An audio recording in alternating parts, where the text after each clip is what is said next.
Hello all. I hope you're doing great. I try to keep thinking positive, even when life's not going well at all. My name is James, and in 4 months, I'll turn 18. I'm looking forward to this day with a lot of impatience, because then, I'll finally be able to cut off any connections with my mother, once and for all.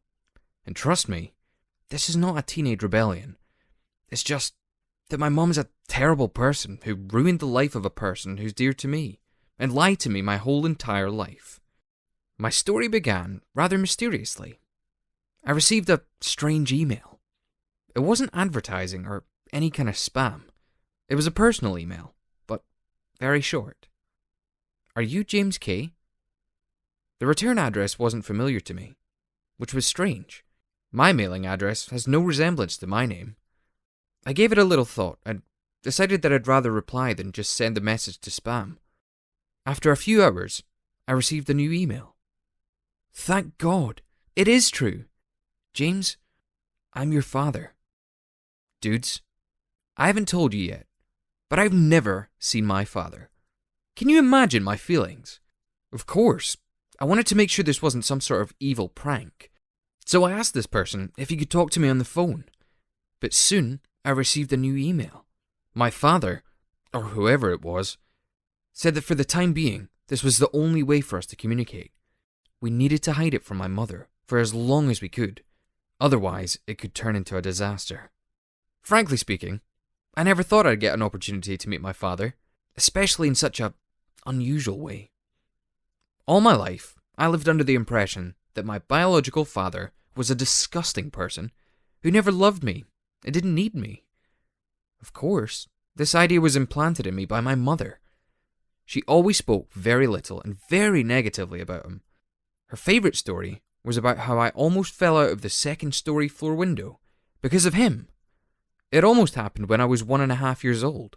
I could already move around pretty well and easily get out of my bed, and it was positioned very close to the windowsill. So one day, I easily climbed over the railings, got onto the windowsill, and the window was wide open. Oh, even thinking that I could have died as a child makes me sick. My mother told me that this terrible accident could have happened because of my father's negligence, and if she hadn't come into the room and grabbed me at the last minute, I would have been dead. Because of this, my mother said, it was a blessing for both of us that my father went to prison for many years. At one point, my parents and their mutual close friend had their own business together. It was successful enough. They didn't have a lot of net income, but the cash flow was enormous. Well, at least my mother told me so. I can't really imagine an enormous amount of cash. Anyway, the business went bankrupt at the same speed as it had grown, and according to my mother, it was all because of my father's actions. He carried out some criminal schemes that had something to do with tax evasion and money laundering through some transactions to third-party companies. I can't really go into the details, because I don't know much about the schemes. But one thing is certain. They were illegal. When all this fraud was revealed, my father tried to forge documents in order to frame my mother, but the evidence was against my father, so he went to jail. My mother quickly divorced him and started a new life with me. At that time, I was about 2 years old. And now, after that many years, I suddenly hear that all of this was a lie. Of course, I didn't trust these letters, but my father. And as we talked more, I gradually started to believe that it was him. He claimed that my mother tried to make things look different than they really were, that everything was not all the way she told me, but that he couldn't prove it to me yet. My father was still in prison, although his term was already close to an end. But you see, I just couldn't take his word for it. When I received the next letter, I replied that I wanted to discuss it with my mother. My father categorically forbade me to do this, and told me to instead address my questions to Mr. Truner.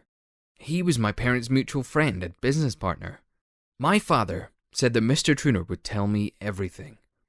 On the evening of the day when I got Mr. Truner's phone number, I locked myself in the bathroom, turned on the water so that my mother couldn't hear anything, even if she wanted to, and made a phone call. Unfortunately, this phone number had long been registered to another person. My disappointment grew even bigger when my mother began to ask me why I needed to call someone from the bathroom, and what I was trying to hide from her. You see, I've seen this many times in the movies, and I didn't know that this was a myth.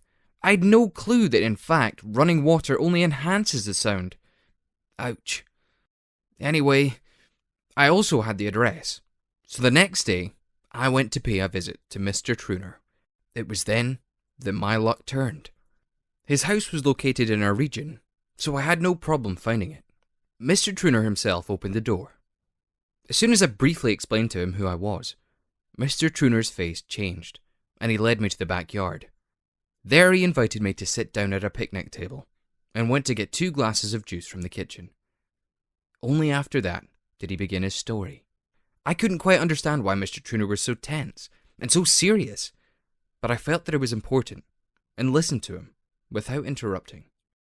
Mr. Truner told me that yes, once upon a time, the 3 of them started a business. My mother was the financial director, which meant that she was the one with the access to all of the accounts of the company. Do you understand?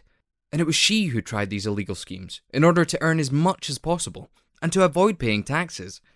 But she was not a talented thief, and the authorities suspected something, but she was smart enough to forge all the necessary documents in order to frame my father.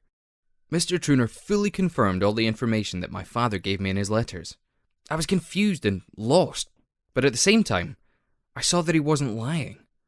But what shocked me even more was that my father could have still dragged my mother to jail with him, but he didn't do it, so that I could have had at least my mother.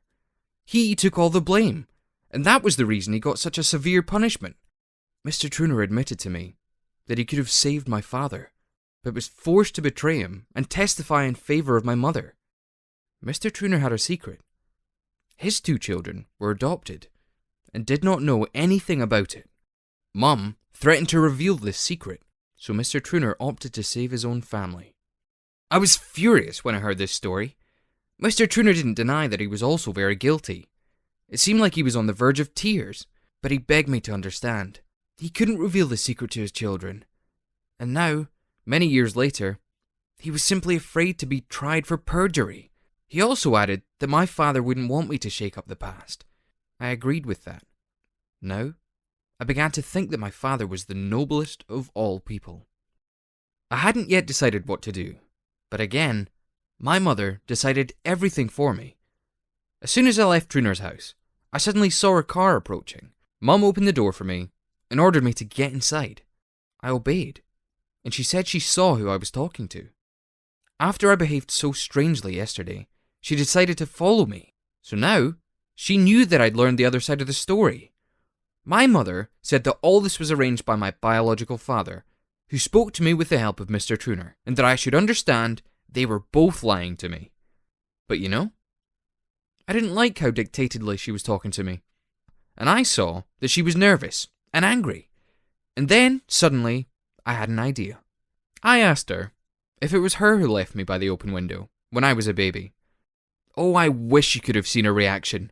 My mother yelled at me, asking me how I could dare to say that, and she even waved her hand to hit me, but I dodged and grabbed her wrist. I tried to jump out the car, but my mother locked the doors in advance. Arguing and almost physically fighting, we arrived at her house. Mum continued screaming and trying to fight, but I had a good grip on her hand, so she just drove with her other hand. When we arrived, she finally let me out the car. I immediately rushed into the house and began to pack my things. I was going to leave this terrible woman immediately, right now and forever. Mum understood this and locked me in, first in the house and then in my room. I'd become some kind of hostage in my own home. Fortunately, she didn't think of immediately disconnecting the internet, so I contacted my father and asked him for advice on how to act now. By the way, he confirmed my guess about the story of how I'd almost fallen out the window. My careless mother was the only one to blame. Dad also advised me that I should run away and stay at Mr. Truner's house. My mother would not get me there, because she was still afraid that her old business partner might have something on her. And Mr. Truner owed a lot to both my father and me, so he wouldn't dare to refuse. And then, my father admitted to me that he would be released in 4 months, almost to the day that I was going to turn 18. How do you think I managed to escape? The answer is simple. I got out through the window, in my bedroom, the one from which I'd almost fallen out because of my mother. Now, I live with Mr. Truner, and I'm looking forward to finally meeting my father.